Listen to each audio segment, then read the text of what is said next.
This is VSiN By The Books on VSiN, the sports betting network.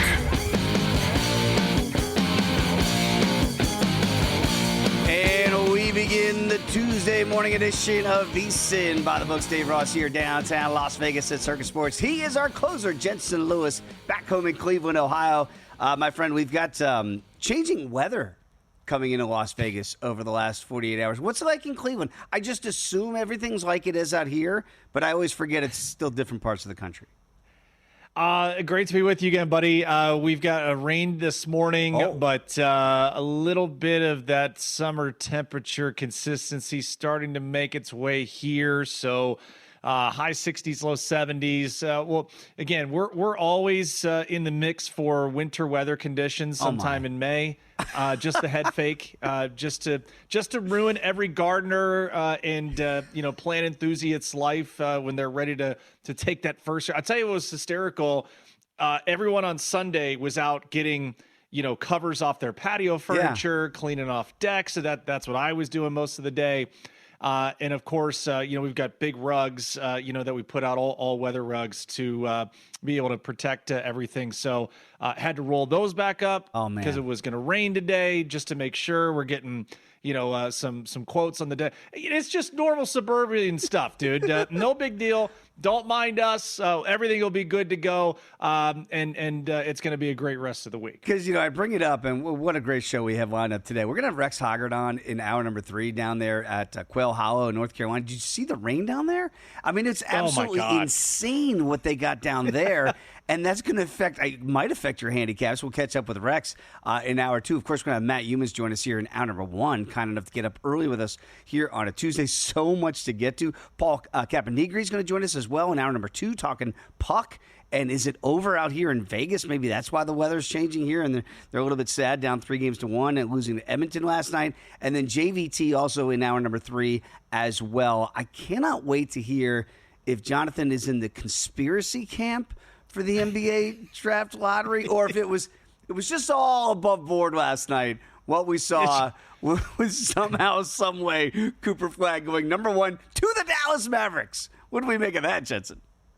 We'll get into it. I have thoughts. I didn't think we'd have to go back-to-back days of Buzz in the Tower, but I have thoughts for you, definitely. I cannot wait to get to all of that. But without further ado, let's kick off the show today with our highlights and headlines. Help your bottom line with today's highlights and headlines. Oh, boy. 3-1. This is the dire straits scenario that I don't think a lot of people saw at the C's get rolled last night, 121-113 in New York. So the Knicks now have pushed Boston, the reigning defendings, to the brink of elimination. There's a lot to unpack with this game.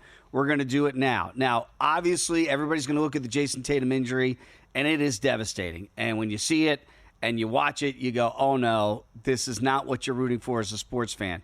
But I think, Jensen, the one thing, as awful as the human nature aspect of it is, we all have to realize that the Celtics had already blown another double-digit lead, 14-point lead in the third quarter, and they were already down pretty much, I don't want to say an out, but pretty close at the point of the Tatum injury. So while that's going to get the headlines, I think, today, I think the underbelly story is the Knicks have come back 3 times and earned this 3-1 lead before that Jason Tatum injury.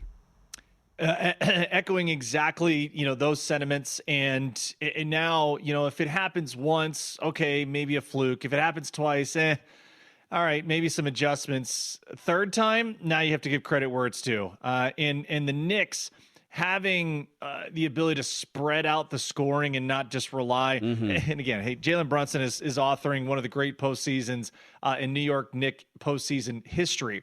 But when you get 23 from Mikal Bridges, when you get 23 from Karl Anthony Towns, when you get another 20 from OG Anunoby, I mean, it's pretty tough to overcome, knowing that, Boston wants to shoot a boatload of threes, and they were still quite good. I mean, they were 38% from distance last night. But I think overall, it is that idea that you talked about. The Knicks have just been tougher. Yes. The Knicks have been grittier. And that is what you're seeing with them on the precipice of getting to their first Eastern Conference Finals in 25 years. It's been a remarkable series from that standpoint that here we are. But I think the Knicks deserve a lot of credit for the fight, for locking down when they needed to. Remember, Bridges had, the steal. Yes. At the end of game 1, game 2. And again, this was supposed to be their calling card, Dave, in the regular season. They were supposed to be a good defensive team. It has shown up when they've needed it, particularly in this series. Can we give a little credit to Coach Tibbs? It is amazing to me that we're talking about all these injuries now with Tatum and Steph Curry. That we'll get to that series, how it's kind of flipped now, down 3-1 with their injury. We saw Dame Lillard go out early. We've seen injuries up and down the second season of the NBA.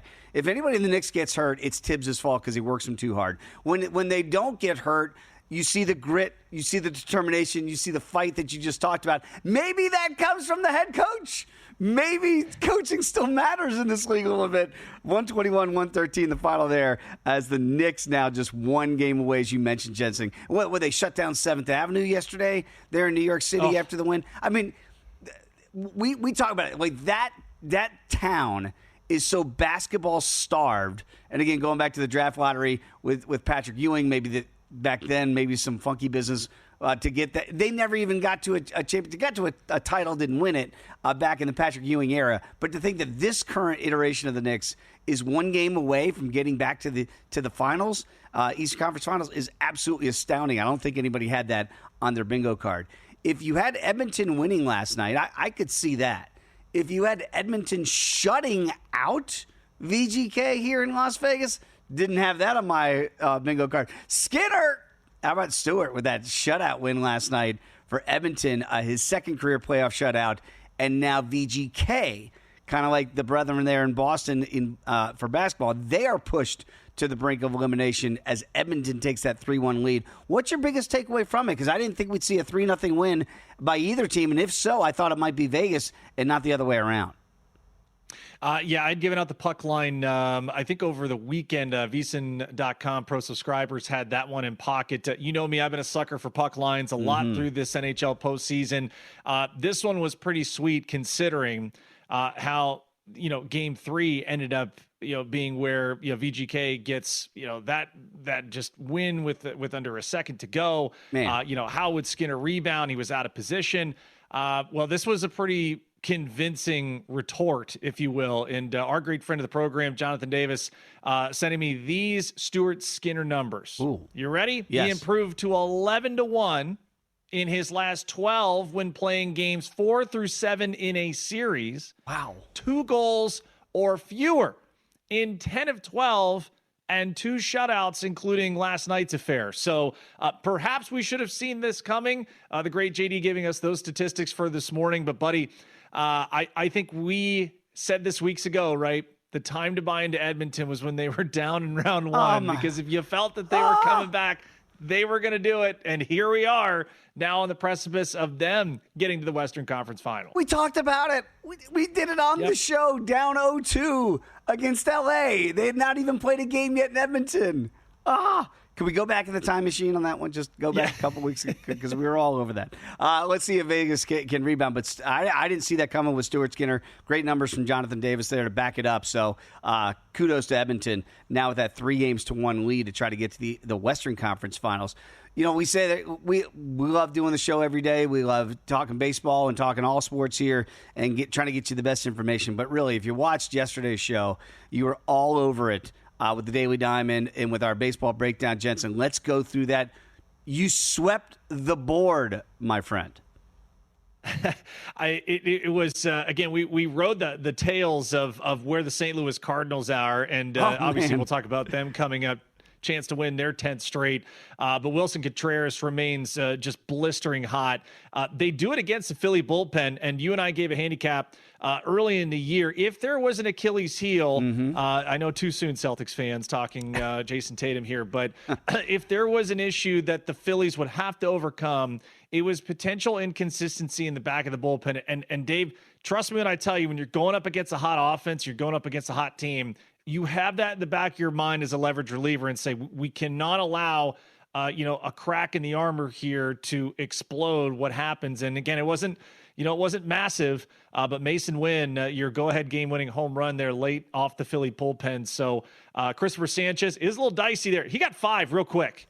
5 strikeouts, and then it was just like, pitch count's creeping up. I'm watching. I'm like, oh, come on, man, don't do this to me. I do not need to get beat by the hook.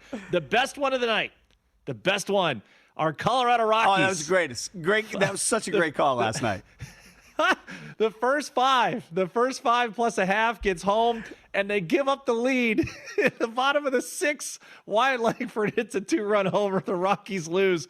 But if you played the first 5 and you tailed us, congratulations, you are a winner. So 6 for 6 last night. Hopefully we can do it again here on Torpedo Bat Tuesday. Yeah, and you crushed it and came home here with Manny Machado, laid Jackson Merrill to get that sweep. And Chris Tollander, you were all over that too. You think actually, very quickly, maybe he's one piece the Rockies can look to and say, hey, maybe not a build-around guy, but at least something in this rotation?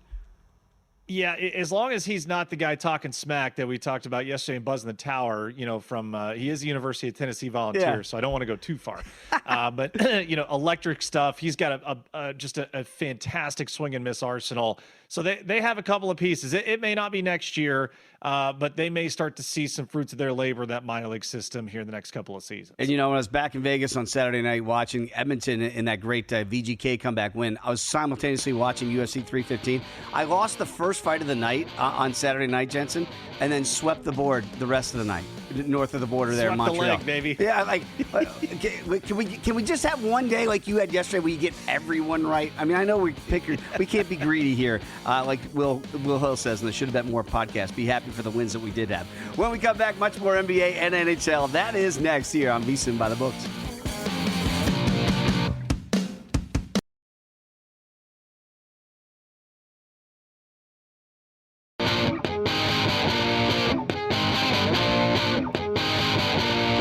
You're tuned in to VSiN By The Books, right here on VSiN. We are back. Matt Youmans is going to join me and Jensen Lewis here in the next segment coming up. Can't wait to get Matt's thoughts on everything going on here in the world of sports, and certainly in the second seasons going on in the NBA and the draft lottery last night. And we got the schedule releases getting dripped out there, Jensen, in the NFL. I mean, this is the downtime of sports, I thought. I thought this was the quiet time for us as we get ready. But no, there's never a quiet time. What is your takeaway from some of these drips that we're seeing out there in the NFL season? First and foremost, I think Brandon Valesky, our esteemed producer, had said that we'll get the entire Eagles schedule before the actual schedule release. How about that? It seems we have at least 3, so we know that. Okay, so are we excited for the Chiefs? Are the Chiefs now going to be Christmas Day? Yes, they are. They're owning Christmas Day. Okay, 3rd straight year. All right, so and I saw something where Travis Kelce's lost 25 pounds. What? This is supposedly going to be his final season. Oh. He wants to go out with a bang. Okay. Would it be hysterical to bet Chiefs to miss the postseason right now? I would just love to just do that. No, I'm kidding. But I think we're in for a really intriguing MVP race this year. There's something that's just telling me. I was kind of looking through some awards markets, and with all the controversy and hey, we've kind of gone through it with what happened with Lamar and Josh this past year. Very anxious to see some guys out of the gate, and also the Survivor setup. Can't wait to see what the first couple of weeks of that schedule ends up looking like, and what we're going to be targeting there for Circa Million, Circa Survivor. Can't wait, my man. I texted my boy John Chu. He and I are going to be signing up. Excuse me, I get a little emotional about this because we're lifelong friends. We're going to sign up together and participate when he comes out here to Vegas in July. Once you can start to formalize those entries. And I just texted him once the schedule starts to drip. I said, we're winning this thing this year. He said, yes, we are. We are so confident. I just hope we make it out of week 3. We do have numbers very quickly, Jensen, associated with some of these games that have been already announced and made official. These are kind of the specialty games out there. We talked a lot about the Cowboys yesterday here on Thursday, September 4th against the Eagles, getting 7. That's 46.5. Boy, I'm starting to get way too excited about that game. We got the Black Friday game now. It's going to be the Bears against the Eagles. And we're going to get into this as the show goes on here in depth. I just wanted to give you a little primer, though, in the NFL, because who can't wait for all this stuff. That's also 7 for the Eagles. and 46.5, identical numbers, which is very interesting. Saturday, December 10th, the Eagles, as you mentioned again, taking on the Commanders on that Saturday game. Right now, that's in D.C. Eagles 1.5-point favorites on the ROAD. Then how about also on the 20th, you're going to have the Packers against the Bears. That is set at Packers 1.5 on the road. Wow, in Chicago, that's interesting. 45.5. And there's the the Christmas Day game you mentioned here, Jensen. Third year in a row for the Chiefs, 4.5-point favorites, 44.5 is the total against the Denver Broncos. So, Cowboys are a thing on Thanksgiving Day. Lions are a thing on Thanksgiving Day. I guess now, maybe 2 decades from now, we're going to say, yeah, Chiefs on Christmas, it's just the Chiefs, right? Is this what the NFL's telling us? Again, this is where we used to do slide the pitching coach some meal money if you wanted to pitch on a certain day because you knew you had activities coming up maybe later that evening and didn't want to play the next day. So I'm wondering if just because of the viewership and the brand, why wouldn't you as an owner? I mean, Clark Hunt knows where his bread is buttered here. You want to keep the focus on your franchise. And that's kind of been the same, for where the Lions have been, right? A lot of years in which they weren't good. And now that they are, it's kind of destination TV. I do like on Thanksgiving, by the way, that they're moving it back a half hour, the 1 o'clock kick instead of 12:30. I know people are like, well, that's 30 minutes. 30 minutes is a lot.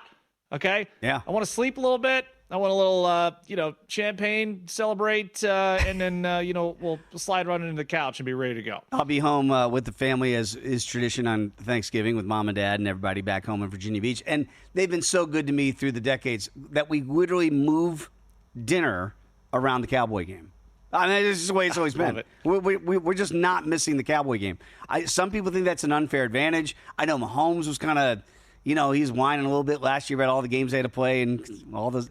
I mean, you just get used to it. Sometimes you get used to it. So maybe we're going to get used to the Chiefs playing on Christmas Day. We're certainly used to the Cowboys playing on Thanksgiving Day. Are we going to get used to the Cleveland Cavaliers playing more basketball after tonight?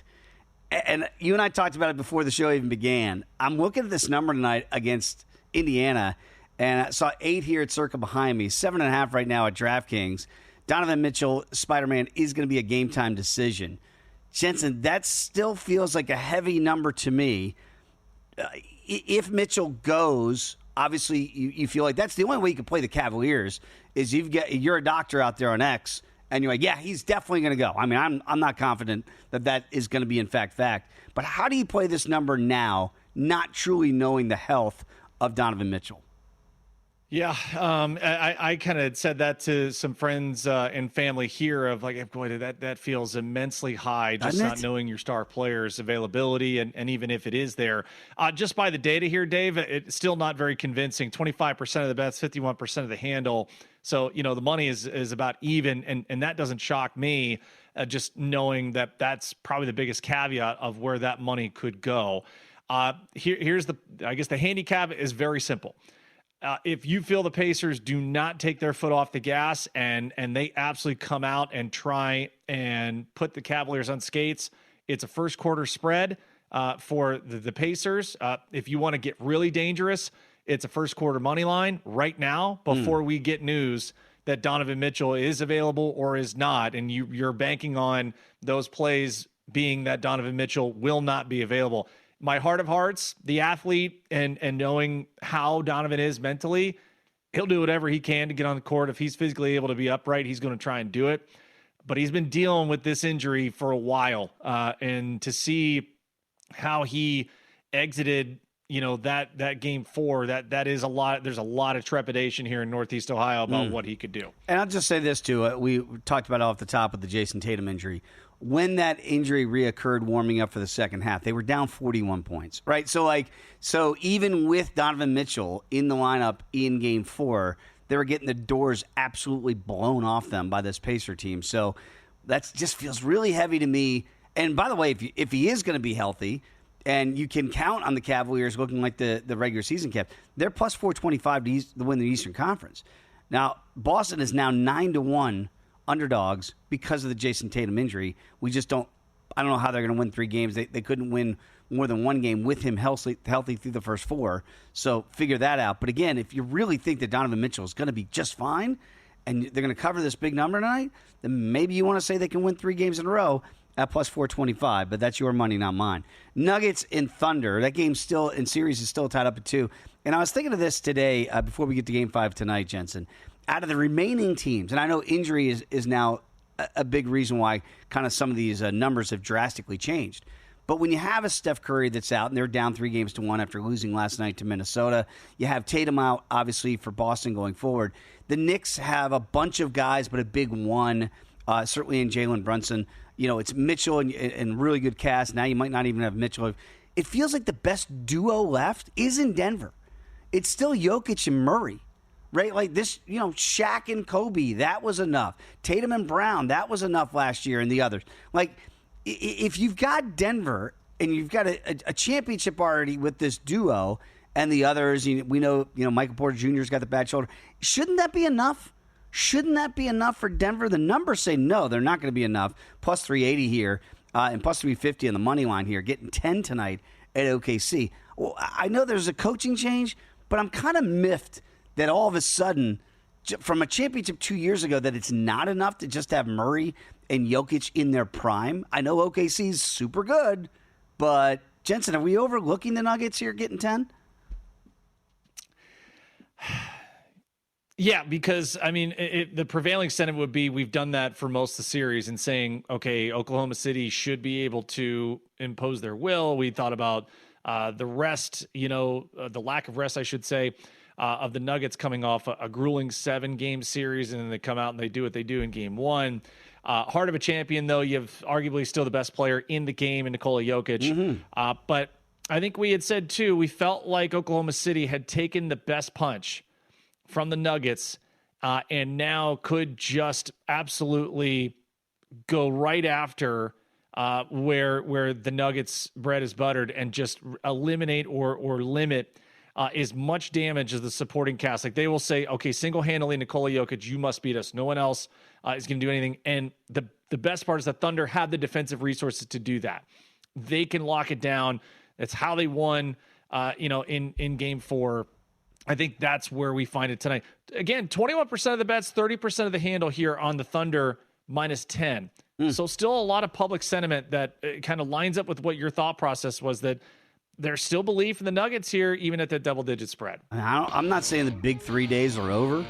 Well, you get a big one and a bunch of... They're coming back in Dallas. They're coming back in Dallas from what I hear. Oh, really? We might have to get to that before the show's over. By the way, check it out, VSiN.com. If you haven't done so, when you wake up, you're going to get Peterson's MLB picks. How about Makinen's numbers in the bullpen? They're fantastic. Aaron Moore, the professor, he's got his college baseball futures out there. All you got to do right now, 14 months of VSiN Pro for only $199 by going to VSiN.com/subscribe.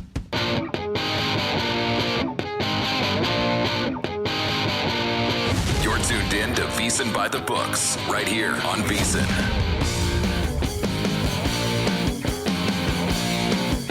We are back on the Tuesday edition of VSiN By The Books. Dave Ross, Jensen Lewis. Always love catching up on Tuesdays with our guy Matt Youmans. You can follow Matt as I do on X at Matt Youmans247. Joins us now on the Progressive Guest Line. Of course, does a great job here on the network each and every day. Matt, I know you and I did a special a couple years ago for the NFL schedule release. And when it came out and you and I were on the set together, I believe with Wes Reynolds a couple years ago when we did this, and it was the first game that was announced was Tennessee and New Orleans. We got Vrabel as a dog, if you remember, catching 3 and a hook. And we made the bets in like March. Do you look at this and say, I can actually make a wager today for a game that's not going to tee off for 4 months? So if I remember correctly, we took Titans +3, and they ended up losing the game by 1. It was like 17-16, right? That's exactly right. We got home the hard way. Yep, that was an ugly game. But we got there. And I'll tell you what, I don't have any – I don't make many bets this early, but in the NFL, when you're talking about it, you got to wait so long to cast these. But if there's a number out there that I think you're not going to be able to get by the time we get to week 1, I might play it, and I'm looking at the Cowboys. I'm not patronizing you, Super Dave Ross, here because you're a Cowboys super fan. This number came out just a tick higher than I thought. When I heard it was going to be Cowboys-Eagles on that Thursday night opener, I was thinking, okay, what's the line here? Is it 6? 6.5. Do you go as high as 7? I'm not sure I'd go as high as 7, but that's what DraftKings opened it. Eagles land 7 to the Cowboys on that Thursday night. And I'm looking at the division dog here because, a year ago at this time, I was all about the Eagles, everything Eagles, and turned out to be right about that team. Well, I thought the Cowboys were going to take a step back last year. I actually think the Cowboys have had a quietly impressive offseason. And Tyler Booker, the offensive guard from Alabama, they took at number 12. Turns out to be a pretty shrewd pick, I believe. The George Pickens pickup from Pittsburgh, we kept thinking it was going to be a wide receiver for the Cowboys in the first round. Well, instead they go the trade route with Pickens, which I kind of like too. Now, he's a problem child in Pittsburgh, but he should be on better behavior with the Cowboys. So I like that. Also, Jaden Blue, don't overlook this, the running back from Texas the Cowboys took in the 5th round. He was a guy who I thought was trending to be a first or second round pick before his injury that took him out of the Longhorns lineup. Jaden Blue's an electric back. Cowboys have, one thing, they've slipped behind the Eagles the last couple of years, and Philly went 5-1 in the division last year, and they swept the Cowboys. Philly's been a lot stronger than Dallas on the offensive and defensive lines, and that's where they've made the most gains. I think Cowboys have gotten better, a little bit stronger up front, and I think their offseason's been good enough to where you could take 7 here with a division home dog and feel pretty good about the play, because I don't think this number's going to 7.5. And by the time we get to week 1, the Eagles -1 are going to be on every teaser out there. Almost every teaser out there is going to be Philly. But I think the Cowboys, of the 5 numbers DraftKings has up right now for the openers, so the games we know on the NFL schedule, I do think Cowboys +7 is probably the best bet up there. Yeah, I love it. And can't wait to see the schedule released tomorrow, all the breakdowns for us here on Thursday morning on By the Books. What has not been good, Maddie, I think you and I share the same sentiments, maybe selfishly because of what's happened with my Cavaliers in the regular season and now what they look like with the injury issues and what could be their final game tonight. How do you assess where the Pacers and the Cavs are, and just your initial thoughts on now what we look forward to with Celtics, Knicks, and potentially Tatum loss for not only the rest of this postseason, but maybe next year as well? Yeah, I think Boston's going to have to blow that thing up most likely and, figure out where to go next. But talk about a bad night for the Boston Celtics. Up 14, lose the game, lose Tatum, going to lose the series. Now it looks like it's going to be Knicks-Pacers in the Eastern Conference Finals. And don't forget the Pacers beat the Knicks in Game 7 at the Garden and knocked them out last year. I don't know what to make of the Cavs. They're a mess. How do you fall behind by 40 points at halftime on Sunday? It's one of the worst performances I've ever seen from a top-seeded team in the NBA playoffs. Now, the Pacers were outstanding in that second quarter. You got to give them credit. They were hitting everything. They looked great. But the Cavs, here's one betting angle I like. When a team gets blown out and embarrassed, I like to bet that team in the next game. However, in the next game, usually you're getting that team as a small dog or a small favorite, and here you got to lay 7 or 7.5 or 8 with the Cavs. I don't think so. I wouldn't be surprised if the Cavs find a way to win and keep this series alive, but I'm not going to lay those points. That number's a little bit too big. Also, these NBA playoffs I think have been mostly trash. There's been a lot of bad games. There's nothing worse than the first quarter of the Thunder Nuggets game on Sunday. And it was 17-8. And I think late in the second quarter, the teams had a combined 1 for 31 from three-point range. 1 for 31. Think about that. Super Dave Ross, blindfolded, could shoot better than that from 3. Shai Gilgeous-Alexander was 0 for 5 from 3 in that game. He baits officials into a lot of bogus foul calls. And there's no doubt the Thunder are the better team, definitely a better defensive team. Joker's wearing down. He's 2 for 18 from 3 in the last 2 games. But I still think, these teams have alternated wins and losses in this series. 10.5 is a big number here. I'm thinking about playing the Nuggets plus 10.5 tonight. I'll say the T-Wolves are lucky that Stephen Curry went down with an injury, because if Curry were alive, active in this playoffs, I think the Warriors would have knocked out Minnesota. But T-Wolves are going to win this now because Curry's hamstring changed everything. And I'll ask you guys, does this line stink or what? Celtics laying 4.5 or 5 against the Knicks in the next game. It does. Going down. You know, it's like the fallen star theory that when a star goes down the next game, everybody elevates their level of play. It looks like gloom and doom for the Celtics. But that number looks a little suspicious. And maybe we don't want to get carried away with the Knicks, and they're going to close us out in Game 6.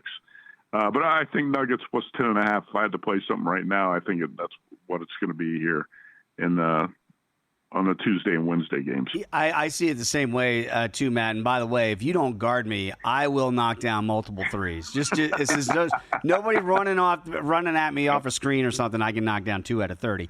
I gotta get to the PGA Championship with our time here. I'm so pumped up for our second major of the year down there, Quail Hollow. We know the course history there has been really good for Rory. We can understand why in some places he's almost co-favorites with Scottie Scheffler, but Scottie still is technically the favorite in this thing. What do you make of it? The venue, the weather, it might be an issue. At least we saw like a monsoon there yesterday. I don't know if that's going to make it a little bit easier. Maybe people are going to really have to go low. What do you make a cursory glance here on a Tuesday?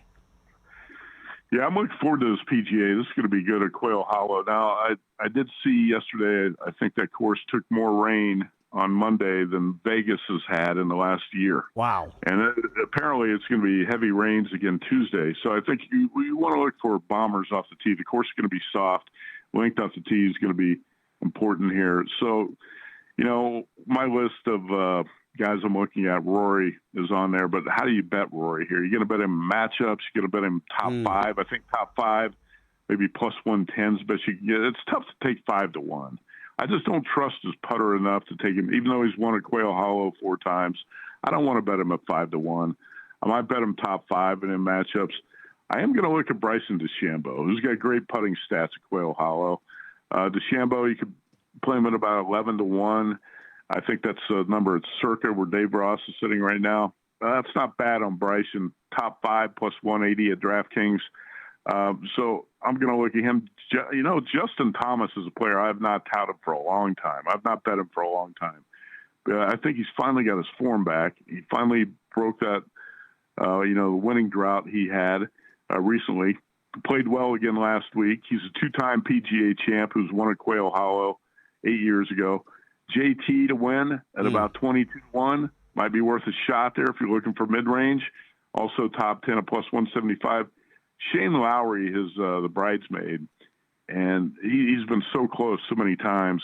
Lowry's playing good golf. You can get him top 10 at plus 350. I'm not sure if I'm going to bet him to win, but when you're talking about the 50 to 1 range on a player like Shane Lowry, it might be worth a shot. And I'll give you one more angle here quickly before we run out of time. How about first-round leader market? Ooh. Justin Rose, who led the Masters after the first round, is the only player to finish top 15 at each of the last 5 PGAs. Rose is a fast starter. Might be worth a look at the first-round leader.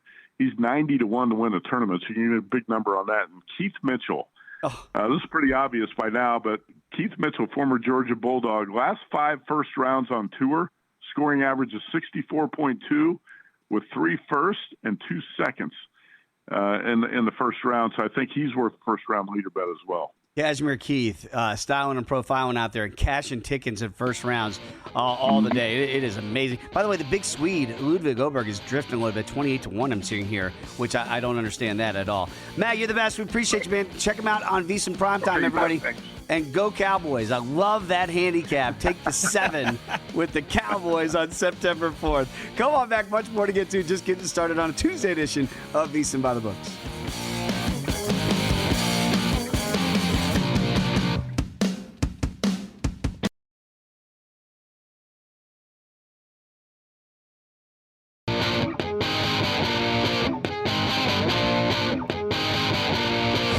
Tuned in to VSiN By The Books, right here on VSiN.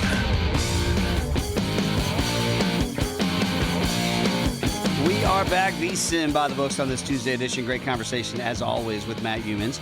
Check him out, VSiN PrimeTime, here nightly on the network. We're going to catch up with his old partner, JVT, Jonathan Von Tobel, Albert number 3, does a great job with Money Moves with Stormy Bonatoni. So hopefully you're checking that out during the day here on the network. So much to get to. Before we get to baseball very quickly, we're talking PGA Championship with Matt there. We're going to have Rex Hoggard join us here from the Golf Channel as well. Cannot wait to catch up with Rex. Because he's already there at Quail Hollow, talking about all that rain. And, man, these numbers, Jensen, they have been in town here in Vegas. They have just been moving all over the board. So we'll get to my card that I've already got in pocket. I know some plays you've already added on your ticket here. But I love what Matt just said. Like, you better be thinking Bombers, because when it's wet, as much rain as they've taken there at Quail Hollow in Carolina, that does bode well for Rory. But I'm with Matt. I can't play Rory at 5-1. He might win the tournament, and that's a tip your cap scenario. But, like, it does kind of lay out for the guy if it's going to be a Bomber's paradise and it's going to be soft. And, he can go, hit it 350. He hits it further than anybody else out there on tour. Are you just going to look strictly Bombers this week? I have a couple ideas for you. I know we'll get coming up to it, but I do like his Justin Rose ankle. He's definitely on my card, especially what happened in the Truist last week. I think he's primed for a bounce back. Yeah, because he had a withdrawal from the Truist. And by the way, that's Mom and Dad's favorites. They love Justin Rose. They'll be rooting on the Englishman as well once the tournament begins on Thursday. But without further ado, let's get to today's edition of the Daily Diamond.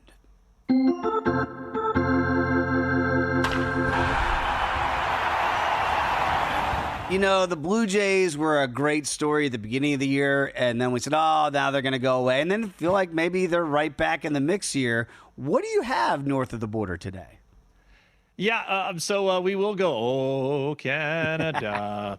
Let's do a little bit of a matchup situation here. So by the numbers, Toronto's actually been one of the great teams to back as home favorites. 7-4 thus far, very respectable for what they've done. Again, they've won 4 in a row, so they're back to 500 at 20-20.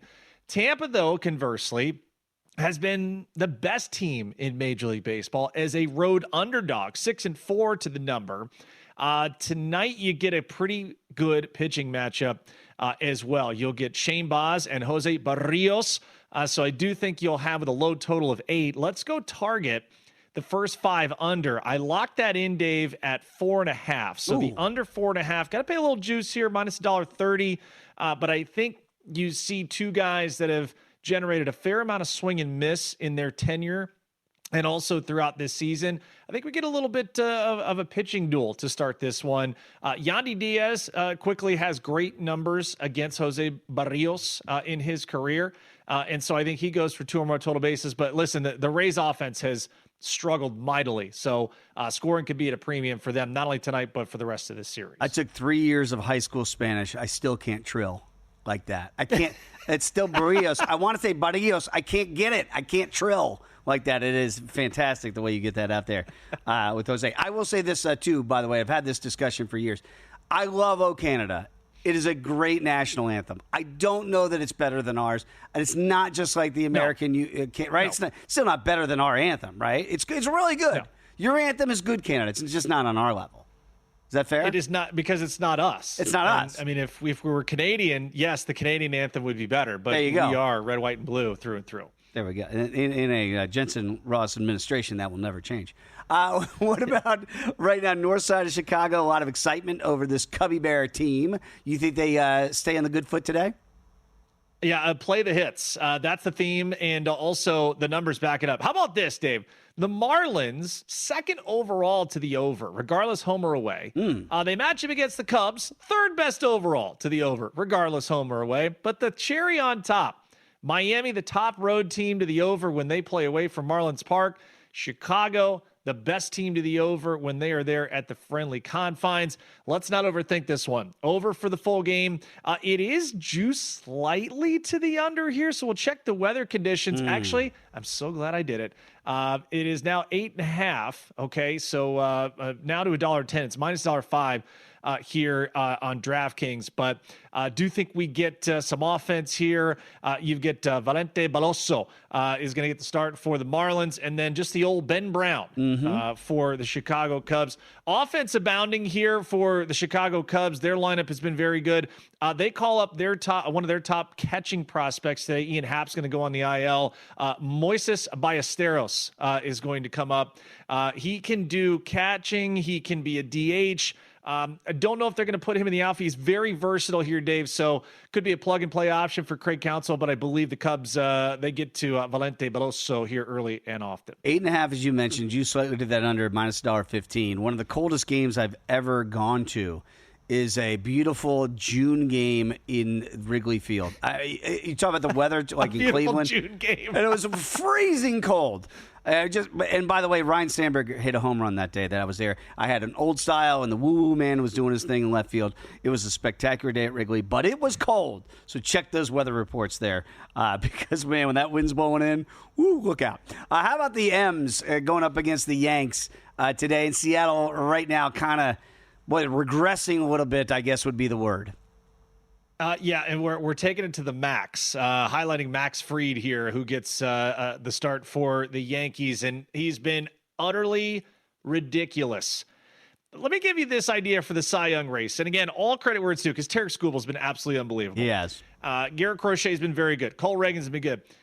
People have been sleeping on Max Fried. Now, he's quietly crept up in the Cy Young odds, I think right around 6-1, 5-1 in some places, but 2 earned runs or fewer in all 8 starts here, Dave, and the Yankees have won all 8 games that Max Fried has started. You're going to pay through the nose a little bit on the under earned runs. I locked it in at minus $1.70, but I'm not. Listen, the way that he has pitched, you're getting a major ballpark upgrade going to T-Mobile Park there. So I will back him. I will also back the guy he's going up against. Brian Wu has had plenty of free air conditioning throughout his starts. I get him for 6 or more strikeouts. Lock that in at $1.50 on DraftKings. So again, could see pitching rule the day, at least rule the day early here. But 2 great arms going up against each other in the Pacific Northwest. I got to be honest, and I know you start to look at numbers and metrics to really gauge where teams are here in mid-May. But the Yankees right now have the second best run differential in Major League Baseball at plus 81. And the Tigers are the best at plus 84. I got to be, if you gave me 2 teams at this point, I would not have picked the Tigers and the Yankees. Is this real now for the Yanks? Again, not running away with the division. Get a 3-game lead here in Boston, 3.5 on Toronto, and Tampa Bay is still feisty here early. But is this for real for the Yanks? I think if you look at the underlying stats, just want to pull up to make sure it's right. Dave, if I were to tell you the Yankees in most major offensive categories, number 1 in average, on base, OPS, runs, and home runs, the Yankees, and Juan Soto does not play for them anymore. He plays for your team now. Right? That's what I didn't see happening here. That without Juan Soto, I don't want to say the lineup is better than a team that went to the World Series last year, but it does feel top to bottom. It might be, right? Yeah, and again, just moving the line and the length of the line. And by the way, they still don't have Giancarlo Stanton back yet. That could be a massive addition for them. And oh, by the way, they're doing this without Garrett Cole. As I said, Max Fried has not gotten the love nationally I think he deserves. Just kind of doesn't make sense. You lose Cole before the year. You don't re-sign Soto. He's on the other side of town. And you've gotten better? Look, props to the Yanks. Let's see if they need to make another move before we get to the trade deadline. But right now, it looks pretty good in the Bronx. Looking pretty good for the Preakness. Can't wait for the second of the 3 run for the Roses here. Obviously, is already in the books. We're going to have the Preakness coming up this weekend. And right now, if you want to wager on it, you can check out the stakes here with First Bet and get rewarded for it. New customers can use the promo code VSiN200, score a 20% rebate, and all of your wagers for the first 60 days, that's up to $200. So that's win, lose, or lose, you're going to get paid back. So download First Bet app today or visit firstbet.com/bet. Use the promo code VSiN200 to get started today. That's firstbet.com. And again, use the promo code VSiN200 to sign up today. So get ready for that Preakness coming up this Saturday. We do have a lot more to get to here in hour number 2 coming up. And Jensen, we're going to really break it down here, but conspiracy theorists, I think, are running amok today, going, what just happened last night with the NBA? And we're not talking about the actual games. We're talking about the draft lottery. We're going to get to all of that. Of course, we have great guests coming up. Paul Caponigri is going to join us to break down the NHL and the Stanley Cup playoffs. Got a couple teams on the brink, including mine out here in Las Vegas. VGK is now down 3-1. And again, we're talking with Rex Hoggard in hour number 3 and JVT, Jonathan Von Tobel. So much more to get to. Come on back. We're talking conspiracy next year to kick off hour number 2.